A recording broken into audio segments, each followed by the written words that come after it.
Year 7. This video is feedback from the assessment that you did before half term. What I'm going to do is I'm going to go through each question and then show you an example answer as well. And hopefully this will give you an idea of how you achieve full marks in each of the 3 questions that you did. So the first one, the how do you know question. This is a GCSE style question. My year 11s will be doing this in the summer exam. And so it's very important that we work on these skills now in year 7 so that by the time that you're in years 10 and 11, you know exactly how to answer a question like this.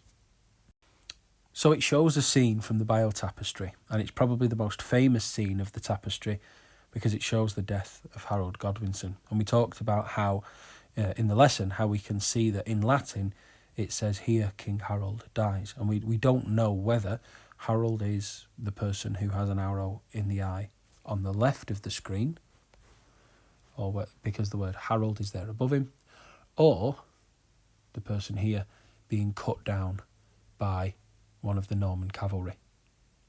So we don't know exactly which one of these 2 people Harold is, but all we know is that this is the scene where Harold dies.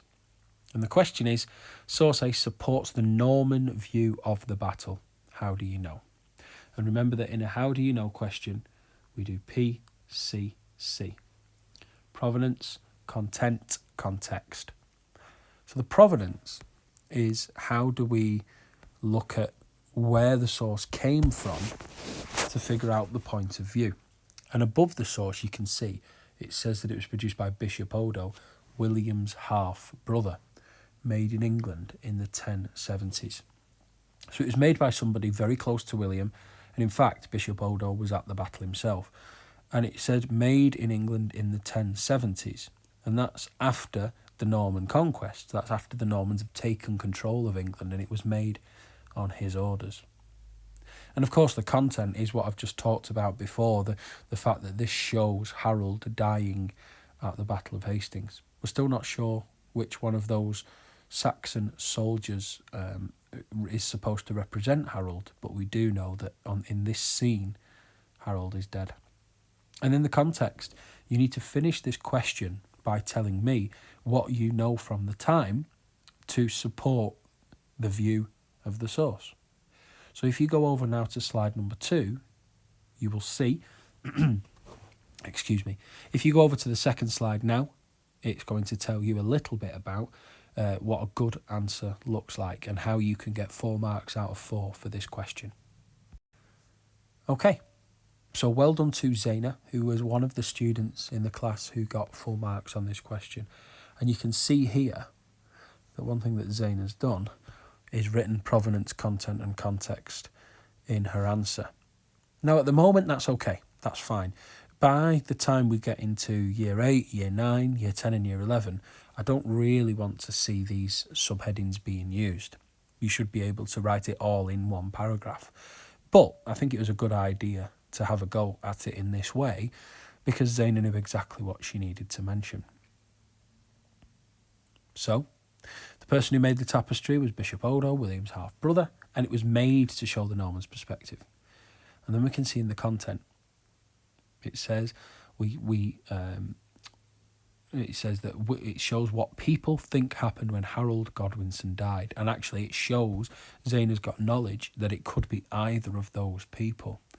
And then again, she's quoted the Latin where it says, "Here King Harold dies." And then if we look at the contexts, we've got some good knowledge there. The Saxons had made a shield wall, and then William had sort of ordered this trick.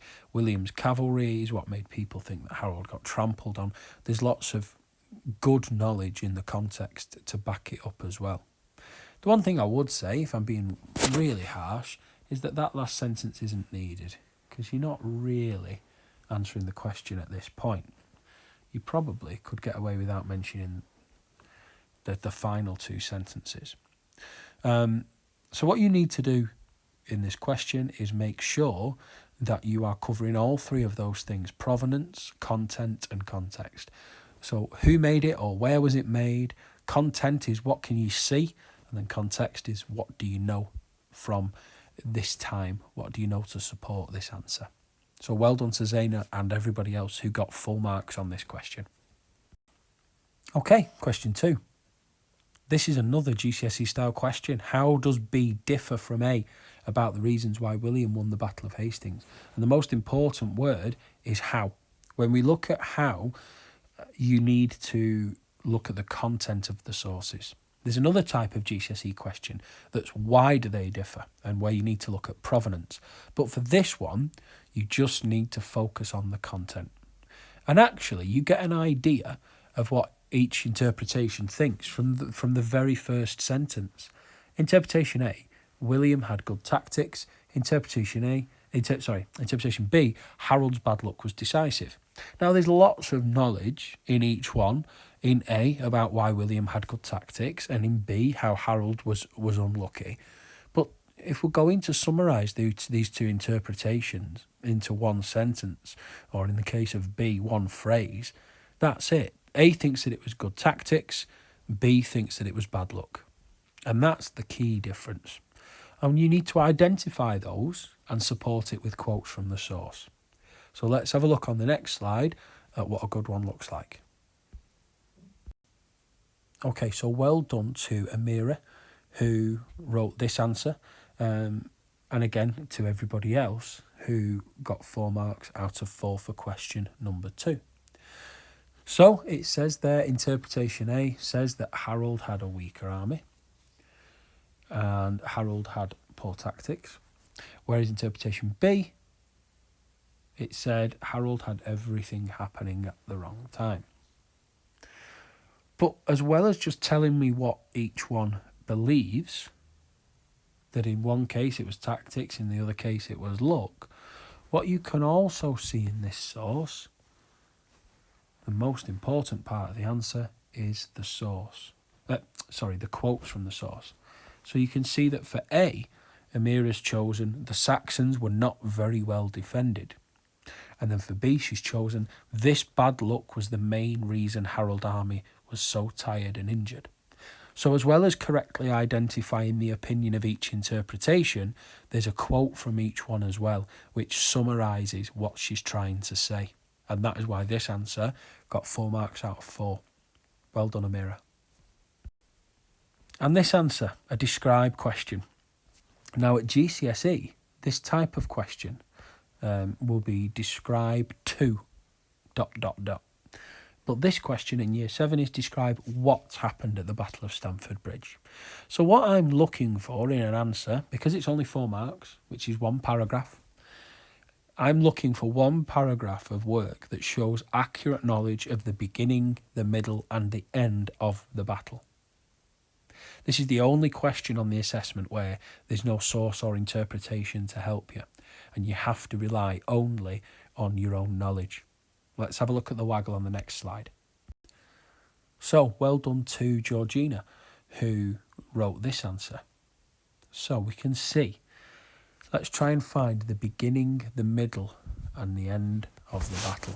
It says at the Battle of Stamford Bridge, Harold Godwinson's army raced north and surprised Harold Hardrada's. This meant Hardrada wasn't ready and his armour, weapons and shields were left at the boats. That, for me, is the beginning of the battle, before the battle's even taken place. The only way across for Godwinson was a bridge, and a Viking berserker was there to guard the bridge, killing 40 men until he was struck down from behind. So that, for me, is the middle of the battle. Accurate knowledge of the difficulty that Godwinson's army faced, which was the Viking on the bridge, until that berserker was killed. And then accurate knowledge again of the end of the battle. Hardrada was killed and cut up into pieces. Tostig was also killed, but he was buried out of respect to his mother. So we've got accurate knowledge of the beginning, the middle and the end of the battle. And that's why this answer received 4 marks out of 4. Well done, Georgina. Okay, so what now?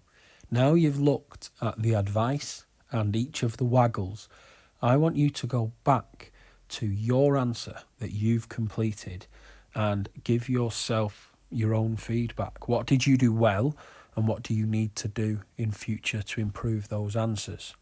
Now, you have targets, a tracker in your history book, and I'd like you to fill that in.